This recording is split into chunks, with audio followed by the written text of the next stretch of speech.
আমার বস ধর্ম মানেন না। আপনার বস জানতেন না, আপনি জানতেন না, আমিও জানতাম না, কিন্তু আমি বিশ্বাস করতাম। তিনি বলেছেন যদি এই প্রশ্নের উত্তর পান তবে হয়তো ইসলাম গ্রহণ করবেন, আমি আপনাকে ব্যাখ্যা করছি। কারণ এখন এআই খুব বিপজ্জনক হয়ে গেছে। নিসা, আমি আরবি এবং কোরিয়ান ভাষার অনুবাদক। আমি ডক্টর জাকির নায়েককে একটি প্রশ্ন করতে চাই। আমার বস ধর্ম মানেন না, কিন্তু তিনি কিছু প্রশ্নগুলো আমাকে করেছেন। তিনি বলেছেন যদি এই প্রশ্নের উত্তর পান তবে হয়তো ইসলাম গ্রহণ করবেন। আমি উত্তর দিতে পারিনি, তাই ডাক্তার দয়া করে প্রশ্নটি শুনুন। আমার বস বলেছেন কেন কোরআনে কৃত্রিম বুদ্ধিমত্তা, এআই এবং কম্পিউটার প্রযুক্তি সম্পর্কে কিছু বলা হয়নি, কারণ এখন এআই খুব বিপজ্জনক হয়ে গেছে। এটি অনেক কিছু করতে পারে, যে কোনো কিছু সিদ্ধান্তও নিতে পারে। আমার বস এই ব্যাপারে খুব কৌতূহলী। ধন্যবাদ। আপনার বসকে বলুন কোরআন কোনো সায়েন্সের বই নয়, SCIENCE। যদি কোরআন সায়েন্সের বই হতো তবে এটি বিশালাকারের হতো।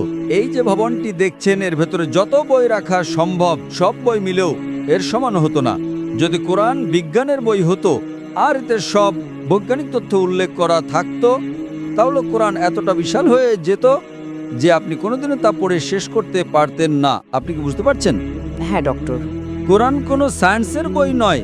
সায়েন্স, আপনি যদি জিজ্ঞাসা করেন কোরআনে কি লেখা আছে 2 আর 2 মিলে 4 হয়, না, কোরআন কোনো সায়েন্সের বই নয়, এটি নিদর্শনের বই, SIGNS। তাই আমাদের দেখতে হবে কোরআনে যা কিছু বলা হয়েছে তা যেন ভুল না হয়। যদি আপনি মনে করেন যে কোরআনের সব কিছুই উল্লেখ থাকা উচিত, তাহলে ভাবুন তো বিজ্ঞানে কত হাজার হাজার PhD আছে, doctor, engineer, heart specialist, brain specialist. এই সব কিছু যদি কোরআনে লেখা হতো আর আপনি তা পড়া শুরু করতেন, তাহলে আপনার পুরো জীবনেও তা শেষ করতে পারতেন না। ঠিক না বেঠিক? সুতরাং কোরআনে বিজ্ঞানের সব কিছু উল্লেখ নেই, দয়া করে ভুল বুঝবেন না। কিন্তু কোরআনে যা কিছু বলা হয়েছে তার কোনোটিই ভুল নয়। যদি কোরআনে এমন কোনো বৈজ্ঞানিক তত্ত্ব থাকে যা ভুল প্রমাণিত হয়, তবে তা আল্লাহর পক্ষ থেকে হতে পারে না। আর যদি কোরআনে এমন কিছু বলা হয় যা বিজ্ঞান অনেক পরে, 200 বা 400 বছর পরে আবিষ্কার করেছে, তাহলে সেটাই মুজিজা। তাহলে প্রশ্ন হলো কোরআনে AI এর কথা বলা হয়নি কেন? কোরআনে এটা কেন থাকা উচিত? কোরআন কোনো বিজ্ঞানের বই নয়, কিন্তু আল্লাহ জানেন ভবিষ্যতে কি আসতে চলেছে। আমি আপনাকে ব্যাখ্যা করছি। 1 নম্বর, মানুষ আমাকে প্রায় জিজ্ঞাসা করত যে ইসলামী শরিয়া অনুযায়ী যদি আপনার কাছে ভিডিও রেকর্ডিং থাকে, যদি কোনো ভিডিও রেকর্ডিং থাকে যে কেউ চুরি করেছে, ইসলাম অনুযায়ী সেটা প্রমাণ নয়, এটাকে প্রাথমিক প্রমাণ হিসেবে ধরা হয় না, এটা দ্বিতীয় প্রমাণ। 10 বছর বা 20 বছর আগে যে কোনো সাধারণ আদালতে যদি আপনি CCTV ফুটেজ দেখাতেন আর তাতে চোর ধরা পড়তো যে কেউ চুরি করছে, সেটাই যথেষ্ট ছিল। কিন্তু ইসলামে তা নয়, ইসলামে চোখের সাক্ষী প্রয়োজন।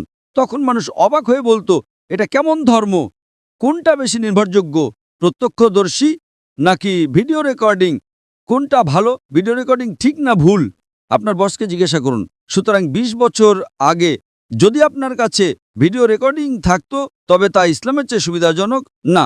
প্রত্যক্ষদর্শী হলো প্রাথমিক প্রমাণ, ভিডিও রেকর্ডিং গ্রহণযোগ্য ছিল না। আজ যখন কৃত্রিম বুদ্ধিমত্তা এসেছে, আপনি সহজেই আপনার ডাকাতের একটা ভিডিও তৈরি করতে পারেন। ঠিক না ভুল? ঠিক।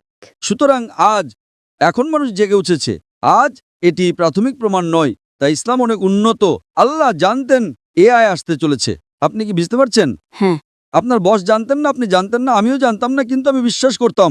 আমি বলেছিলাম না ইসলাম সঠিক, হয়তো আগামীকাল কিছু ঘটবে। আমি AI সম্পর্কে জানতাম না, কিন্তু 15 বছর আগে আমার উত্তর ছিল শরিয়া সঠিক।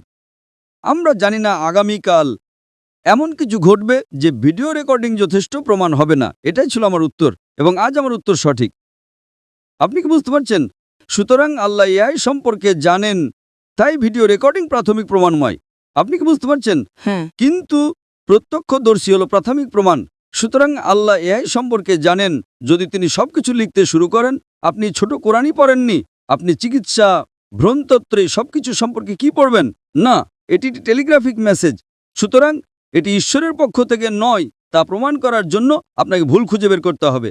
কিন্তু এটি ঈশ্বরের পক্ষ থেকে, তা প্রমাণ করার জন্য আপনাকে এমন জিনিসের কথা বলতে হবে যা মানুষ জানত না। আপনি কি বুঝতে পারছেন? একেই বলে অলৌকিকতা। কিন্তু এখানে সবকিছু উল্লেখ করা হয়নি। আশা করি এটি উত্তরটি পেয়েছেন। আপনাকে অনেক ধন্যবাদ ডক্টর।